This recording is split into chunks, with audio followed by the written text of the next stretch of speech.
Се повеќе облечени сме, пониска е температурата, помалку грееме и така натаму. Нормално е што идеме, јас живеам од професорска плата. И точно ако јас би работел само како професор со професорска плата, не би можел да направам таков дом. Живеам од професорска плата. Изградивме неколку мали хидроцентрали во вредност од неколку десетици милиони евра. Како влие инфлацијата на другите семејства, влие и на моето семејство. А во делот на трговијата на струја сум учествувал во операции со стотици милиони.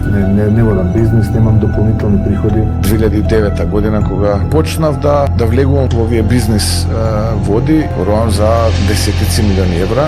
Не водам бизнес, немам дополнителни приходи. Успеав да заработам некој денар, солиден денар. Точно дека со професорска плата тоа не може да се направи. Најголемиот дел од политичари влегле во политиката голтари, милионери излегли. И тоа не е нешто што не е неразбирливо. И тоа јас не го кријам. И не се срамам јас од тоа.